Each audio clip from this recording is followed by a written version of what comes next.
বিনিয়োগ সম্মেলনে যোগ দিয়েছেন প্রধান উপদেষ্টা ডক্টর মোহাম্মদ ইউনূস। কিছুক্ষণ পর বিদেশি বিনিয়োগকারীদের উদ্দেশ্যে বক্তব্য দিবেন তিনি। এছাড়াও স্টারলিংকের ইন্টারনেট সেবার পরীক্ষামূলক যাত্রা উদ্বোধন করবেন প্রধান উপদেষ্টা। হোটেল ইন্টারকন্টিনেন্টালের তৃতীয় দিনের বিজনেস সামিটে ডক্টর ইউনূস বিদেশি বিনিয়োগ আকৃষ্ট করতে নেওয়া বিভিন্ন পদক্ষেপ তুলে ধরবেন। এর মধ্যে যুক্তরাষ্ট্র, চীন, কোরিয়া, সুইজারল্যান্ড সহ বেশ কয়েকটি দেশের ব্যবসায়ী প্রতিনিধিরা বিভিন্ন সেক্টরে বিনিয়োগের আগ্রহ প্রকাশ করেছেন। এছাড়াও বাংলাদেশের অর্থনৈতিক উন্নয়নের জন্য কয়েকটি বিদেশি ব্যাংক ইতোমধ্যে ঋণের প্রতিশ্রুতিও দিয়েছেন। সম্মেলন থেকে স্টারলিংকের ইন্টারনেট সেবার পরীক্ষামূলক যাত্রার উদ্বোধন করবেন প্রধান উপদেষ্টা। এর মাধ্যমে মহাকাশভিত্তিক কৃত্রিম উপগ্রহের ইন্টারনেটের ব্যবহারে এগিয়ে যাবে বাংলাদেশ।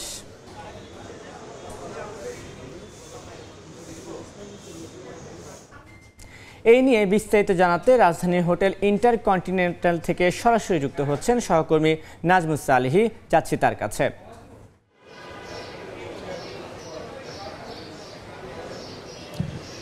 বিনিয়োগ সম্মেলনের যে মূল ভেন্যু সেখানে ইতোমধ্যে প্রবেশ করেছেন প্রধান উপদেষ্টা ডক্টর মোহাম্মদ ইউনূস।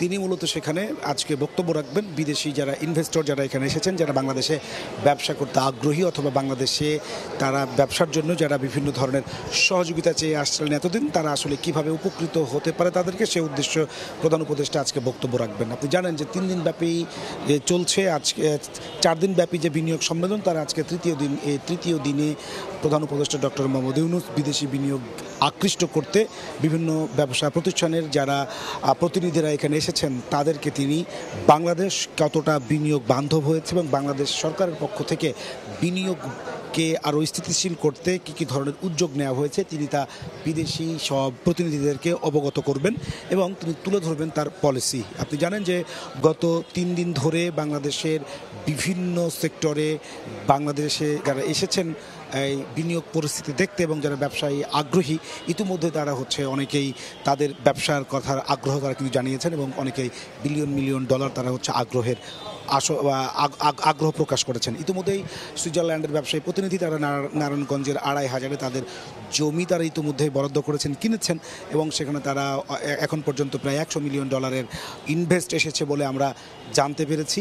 পাশাপাশি চীনের যে ব্যবসা প্রতিনিধিরা যারা রয়েছেন তারা মূলত মোংলা পোর্ট কেন্দ্রিক আরও একটি তারা তাদের এই ইকোনমিক জোন করার জন্য তারা প্রস্তাব করেছেন। কোরিয়ান যে প্রতিনিধি দলটি এসেছে তাদেরকে প্রধান উপদেষ্টা আশ্বস্ত করেছেন তারা মূলত তথ্য এবং প্রযুক্তিতে বাংলাদেশে বিনিয়োগ করতে আগ্রহী এবং পৃথিবীর বিভিন্ন প্রান্ত থেকে অনেক ব্যবসায়ী প্রতিনিধিরা বড় বড় প্রতিষ্ঠানে তারা এসেছেন। গতকাল প্রধান উপদেষ্টার সঙ্গে দেখা করেছেন মার্কিন ব্যবসায়ী জায়ান্ট এবং তাদের নেতৃত্ব ছিলেন বাংলাদেশে নিযুক্ত সাবেক মার্কিন রাষ্ট্রদূত পিটার হাস। তারা মূলত বাংলাদেশে কী ধরনের ব্যবসা তারা করতে চান, সেই পরিবেশ বাংলাদেশ সরকার তাদেরকে কতটুকু দিতে পারবে এবং তাদের সেই ব্যবসায়িক পরিবেশ তৈরি করতে হলে কি কি দরকার হবে সে বিষয়গুলো তাকে জানিয়েছে। মূলত এই 2 দিন বা 3 দিন 2 দিন ধরে বাংলাদেশে অবস্থান করা অথবা বাংলাদেশ পরিদর্শন করছেন, বাংলাদেশের ইকোনমিক্যাল জোনগুলো পরিদর্শন করছেন।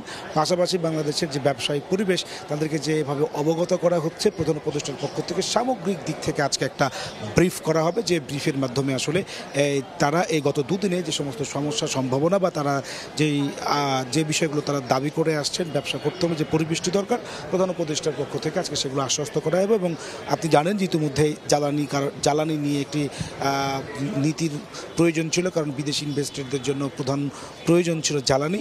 গতকালকে কিন্তু সরকারের পক্ষ থেকে ঘোষণা দেওয়া হয়েছে যে নতুন জ্বালানি নীতি সরকার ঘোষণা করবে। পাশাপাশি আজকে বাংলাদেশের জন্য বড় একটি খবর, সেটা হচ্ছে যে স্টারলিংকের যে ইন্টারনেট সেবা সেটির আজকে পরীক্ষামূলক ব্যবহার শুরু হবে বাংলাদেশে। এই পরীক্ষামূলক ব্যবহারের মাধ্যমে যদি বাংলাদেশ সেটিকে চায় বা স্টারলিংকের সাথে যে ইন্টারনেট সেবা তার সঙ্গে যদি বাংলাদেশ চুক্তিবদ্ধ হয়, তাহলে বাংলাদেশ ইন্টারনেট বেসড গোটা পৃথিবীব্যাপী যে ধরনের ইকোনমিক্যাল সোর্স রয়েছে তার সঙ্গে বাংলাদেশ যুক্ত হতে পারবে এবং বাংলাদেশের ইন্টারনেটের গতি শহর এবং গ্রামে একই রকমভাবে থাকবে। পাহাড়ি অঞ্চলগুলোতে ইন্টারনেটের যেই গতি তার স্বাভাবিকতা থাকবে।